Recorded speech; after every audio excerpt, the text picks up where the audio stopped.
Lord God, we thank you, we praise you. Lord, I just pray over this meeting. Lord, we pray that you will have your way. And Lord, that you will bless those who, again, give of their time and efforts to make this truly a great place to live, Lord. And we just pray that you will work in and through them today, Lord, and just be glorified in everything that we do. And we pray this in Jesus' name. Amen. Amen. Thank you. You remain standing for the Pledge of Allegiance. I pledge Allegiance to the flag of the United States of America and to the republic for which it stands, one nation, under God, indivisible, with liberty and justice for all. Thank you. Can you please silence your phones and the other electronic devices that you may have? We're going to change up the agenda a little bit here. We're going to open up this portion of our county council meeting to the public hearing for a tax abatement for Falmouth Supply. This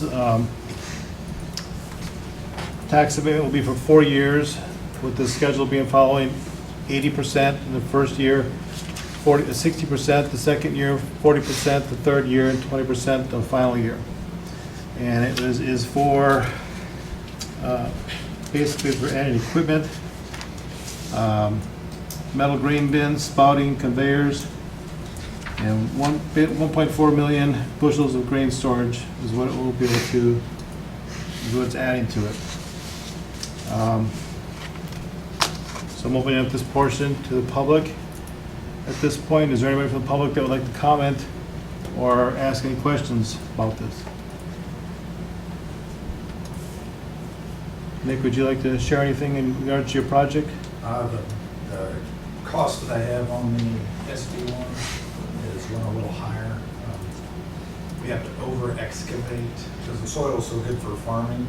It is not good for building these large grain bins on it. So about $423,000 worth of extra gravel and excavation is going to go into the project that I wasn't counting on. I filled out the paperwork. So we're going to be closer to 3.7 or $3.8 million. Wow. To put it in perspective for some of you that don't understand how big these are, the elevator here in Connersville, right? Are all of you familiar with that?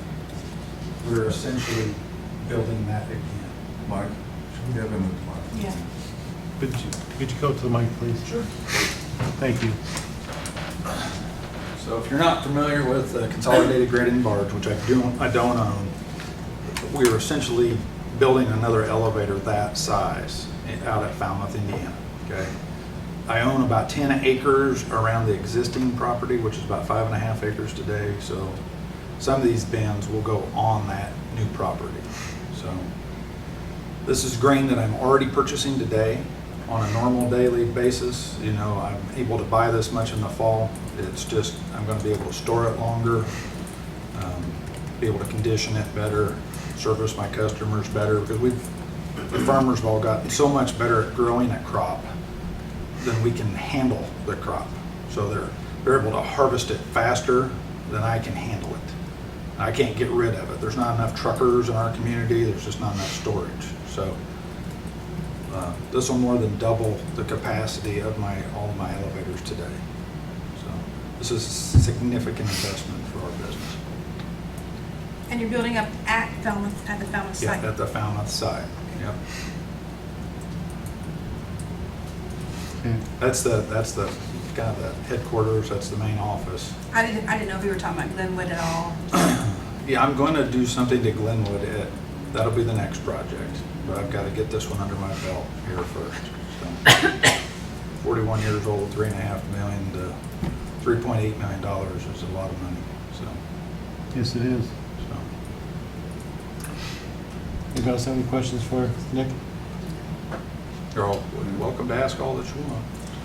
I'm pretty familiar with it. I live close to you, but Yeah. over here. Glenwood's What's the gonna- total capacity of all three locations? Right now it's about 2.1, so I want to build about 1.4. Okay, So this is a pretty good expansion. yep. I guess I'd have to ask why you're do Falmouth first rather than Glenwood since they're next to a railroad track. That Glenwood facility down there is really, the property itself's really narrow. Yeah. If you've ever been there, there's 17 acres down there, but you can't, it gets real narrow where the grain elevators are. I mean, I bet it's only 200 feet wide at its narrowest point right there. And these bins I want to build are 105 feet in diameter. Okay? They are going to be they'll be the largest grain bins in Fayette County. They'll be the largest grain bins in Rush County. These are That's good. fairly Bigger big. than Mozzie then? Yes, yeah, they'll be bigger than that new one at Mozzie, they'll be bigger than that. And there'll be 2 of them, is what the goal is. Do you anticipate hiring any new people? Not necessarily just due to this tax abatement, but we are growing. I put out the power of Facebook. I put out a job posting yesterday at 2 or 3 o'clock, and I have already received 38 resumes, all just off Facebook. Pretty amazing, I was surprised. But those people are gonna be to help in the rest of the business, the fertilizer business, the seed business, it's not necessarily pertaining to this abatement that I'm asking for. So there are 22, there were on that form, there's 22 employees at the Falmouth location specifically. I have roughly 40 to 45, no, there's 40 full-time employees. Seasonally, we'll add 5 or 6 employees seasonally. So we'll get up to about 45 altogether. Most of the Falmouth people, Rush or Fayette County people are split pretty even. You mean the customers? No, the employees. They're probably split fairly evenly. Probably. I've never tried to poll it like that, I guess, but my gut's saying that they're probably split about evenly. You know, I'm a Spartan graduate, so I like to, Carnersville grad, so we like to rub that in all the Rush County kids. So, I've got nothing else. So I make a motion that we approve, Well- no, not there? Yeah. Okay. If there's nothing else in the public, then they'll close the public portion of this meeting. And now entertain a motion to, Okay. I'll make a motion that we approve the tax abatement and final resolution for Falmouth Farm. I'll second that. we have a motion on the floor to approve the tax abatement for Commonwealth Supply. And a second. All those in favor, please signify by saying aye. Aye. Those opposed, nay. Ayes have it, motion carries. Thank you. thank you. You have a second. So we signed it? Yes, Mhm. we did. And then, do you want to do this other form also?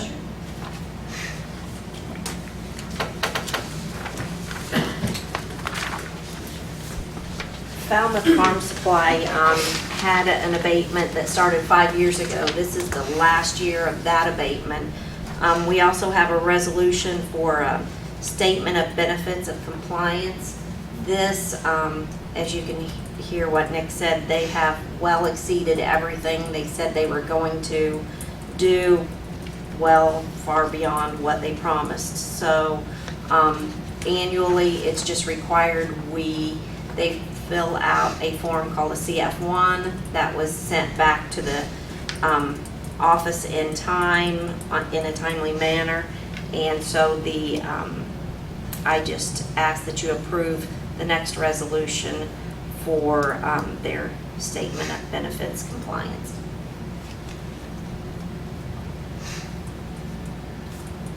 I'll make a motion to approve the resolution for the Falmouth Farm, the CF1. I'll second. We have a motion on the floor to approve the resolution so that they're in compliance. And we have a second. Any further discussion? All those in favor, please signify by saying aye. Aye. Opposed, nay. Ayes have it, motion carries. Thank you. Diana, would you like to collect these? Sure, that'd be great. I can do that for you. That way I can just shred them. Looking forward to I made notes on mine. That's okay.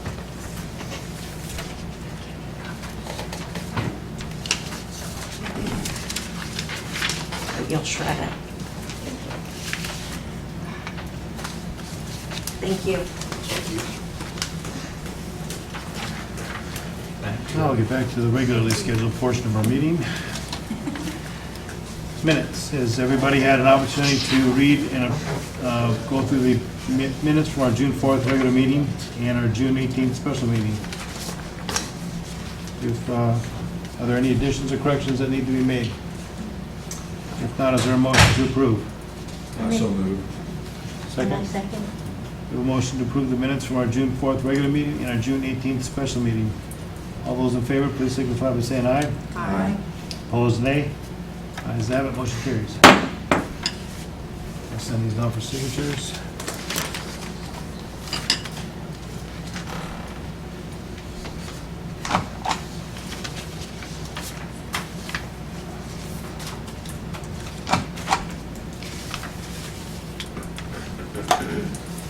Okay, while it's going around, is there any mail that anybody would like to share? Okay. Well, Mr. Attorney. oh, it's no mail, but I did lay on everyone's desk that notice that we went to the state fall hearing Saturday, and they had one copy of the community reimbursement policy for felony 6 and other diversions. So I just made a copy for everybody so they'd have that on their records. Thank you. Jeff? I don't have anything. I'm sorry? You can have Lisa go ahead now. Jump Lisa up now. Yeah. Lisa, did you want to do 144? Yes, please.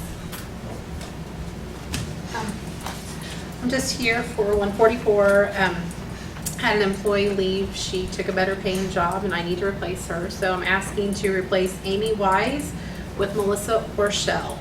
Melissa has worked in the Franklin County Court. She's familiar with our system and seemed eager to join our team. Is there a motion to approve? So moved. Second. A motion to approve the 144 for clerk. Any further discussion? All those in favor, please signify by saying aye. Aye. Opposed, nay. Ayes have it, motion carries. Thank you. King had asked me. Charmin is here next week. Can we do that? Where's all that order? Charmin was supposed to be on the agenda. Okay, Sharman?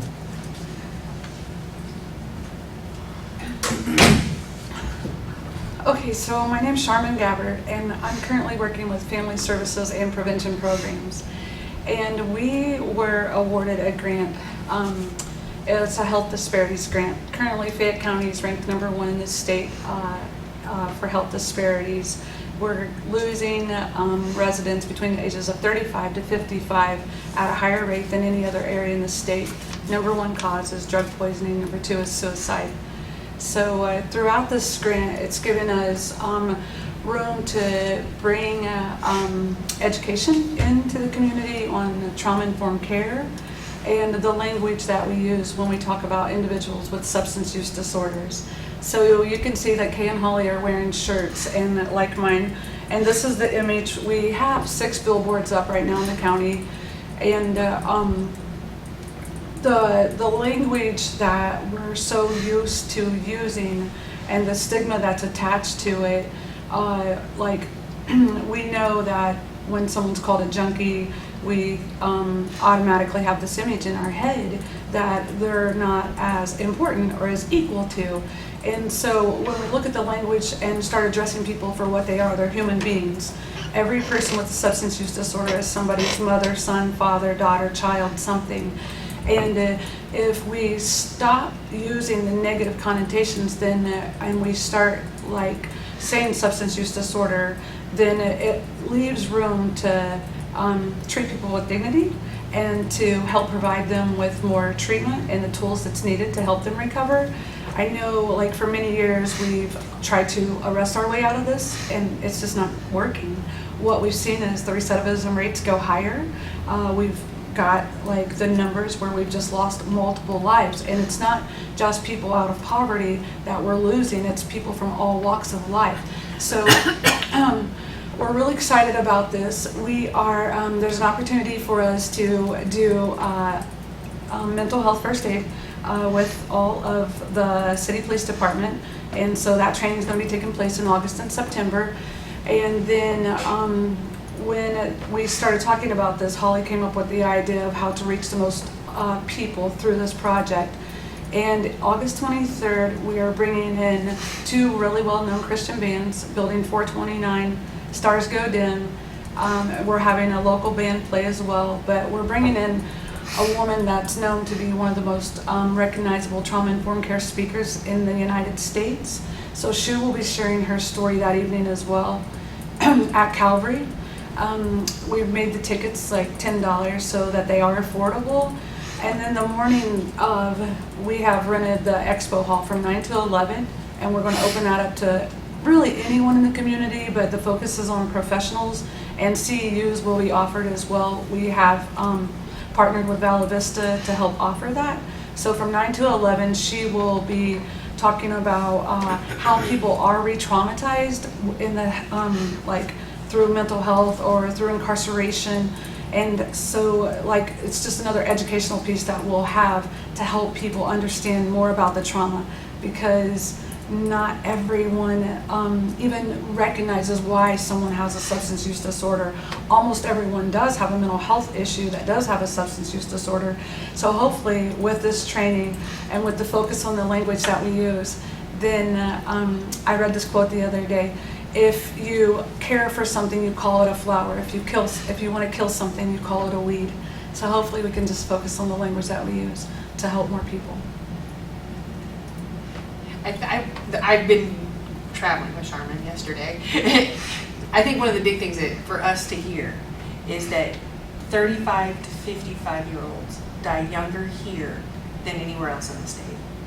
And we believe that one of the biggest challenges with that, or why we're seeing that, is the stigma.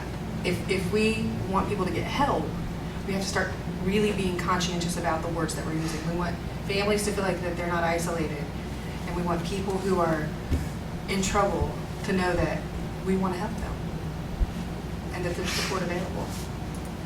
There's no shame in having a substance use disorder.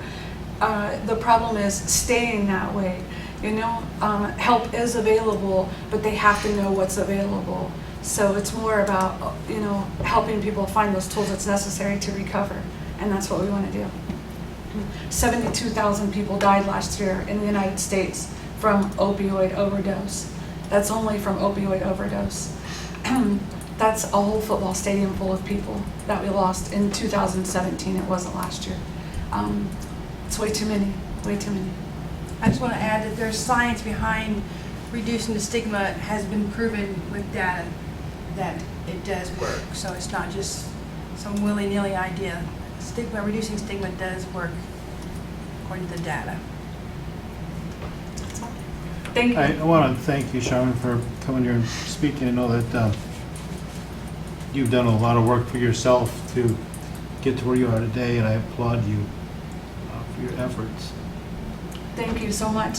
It's not easy, and I've seen some stuff on Facebook recently where that stigma has reared its ugly head, and not the most kind and positive things. And I understand some of us have been affected by it, by either personally, whether it's somebody dealing with substance abuse. My father was an alcoholic, and I see the only thing that cured him is he passed away in '88.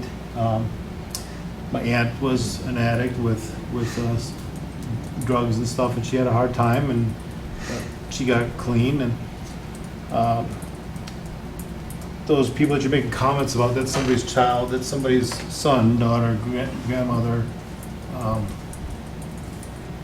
and I understand, from theft and stuff like that, because they're trying to sustain their habit. But the bottom line is they're human beings, they're people that are struggling like everybody else. I believe everybody's an addict at something. My addiction is food. Some might be video games, some might be, whatever, but chocolate. That's very true. Everyone has their own little thing. Everybody has their own thing, and some could be good, some could be bad. But I applaud you and want to recognize you for your work in your own self. Thank you so much. Could I ask, the program like from 9 to 11 is more for people who can help and change the community, and then the 6 o'clock one would be for anybody, like the people who are needing the help. Is that? Or, so there are Christian bands that will be playing that night, and she will be sharing her story as well. So the morning time's going to be like a workshop. I don't think that we're going to put limits on either of them, because some people may not be able to come in the morning time to hear her. So anybody could come to either event then? We want to get the message out to the most that we can. That morning time, I'll tell you, and I'll tell the general public, it's much more specific. She'll share her story, which is intense. It's probably the most intense story I've ever heard. And so she'll spend a good chunk of time telling her story, and then another portion of the story working with the general public on how do we treat people with integrity and dignity even when they commit crimes. How do we treat them from a social work standpoint? Essentially, in her time, I mean, she was arrested quite a bit, and she also came from childhood trauma and everything terrible that you can think of. And so, like, how do we work with someone like Tonier, even with her triggers, and how we do that the most human way? We'll get a picture. Thank you. Charmin has another event at 6:30. Yeah. But if you guys have other questions, Kay or I mean, we obviously work with her in this. In all full disclosure, this is something as an agency we're working with. Okay. We'll move on to our committee reports. The only committee that I'm aware that met was our Budget Finance Committee. When was it, a couple weeks ago? And we just kind of talked about some potential ideas for the upcoming budget of how we can handle that and move forward with that. There's really nothing that came of it, other than we just kind of just threw some ideas out there. Or basically I threw some ideas out there to just kind of kick around and gauge the interest of the rest of the committee members. That's really the only meeting that's been held, to my knowledge. Commissioner's representative. Dale? I really don't have anything of interest to report to you at this meeting. Thanks. Thanks, Dale. We have the old business. Under new business, confirm dates for budget hearing and adoption.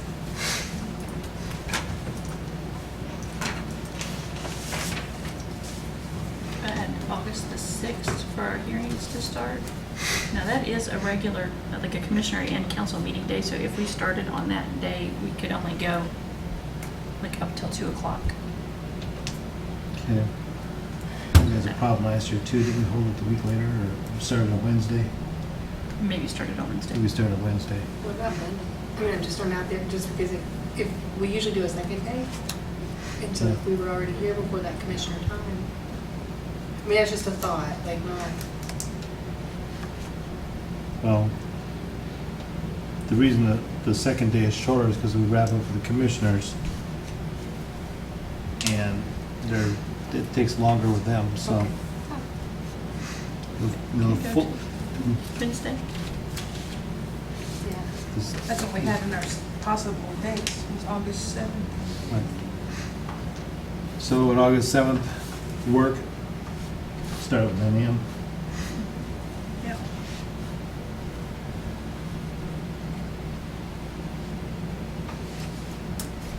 Is August 7th work for everybody? We usually start about 8:30, right? 9? 9. 9, okay. You bringing the food, Mike? Oh, yeah. Yeah, okay. And then Okay. I had 9/17 for the adoption. Yeah. September 17th. September 17th for the adoption At 6 p.m. at 6 p.m. September what? For the adoption of the budget, September 17th at 6 p.m.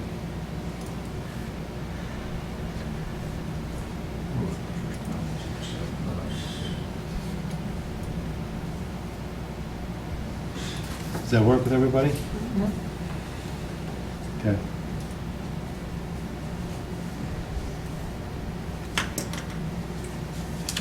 Moving on to transfers and additionals. The Health Department is requesting additional appropriation in the amount of $30,000 for the purchase of additional vaccines. I talked to the health department, and they said that's just a reimbursement of insurance money that has to get put back into the line item. So I make a motion that we go ahead and approve the additional appropriation of $30,000 for the purchase of additional vaccines. I'll second. We have a motion on the floor to approve the Health Department's request for $30,000 for vaccines. It's been seconded. Any further discussion? All those in favor, please signify by saying aye. Aye. Opposed, nay. Ayes have it, motion carries. Who seconded that? Oh.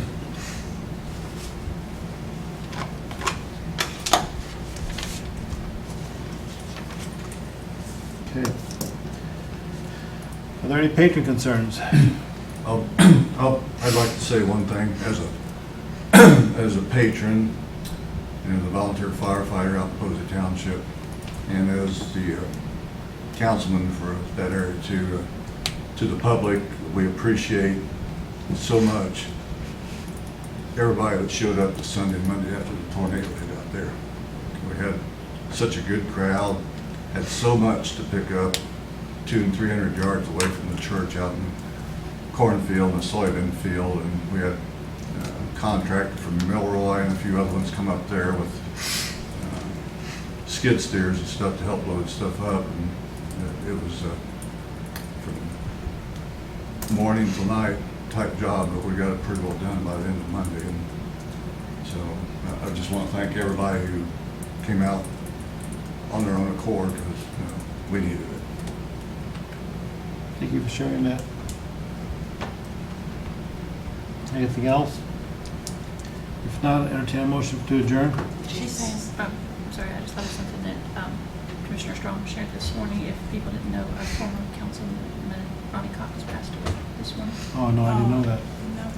So, One additional thing on the tornado too, the article in the paper, Bob, this morning by Daryl was exceptional.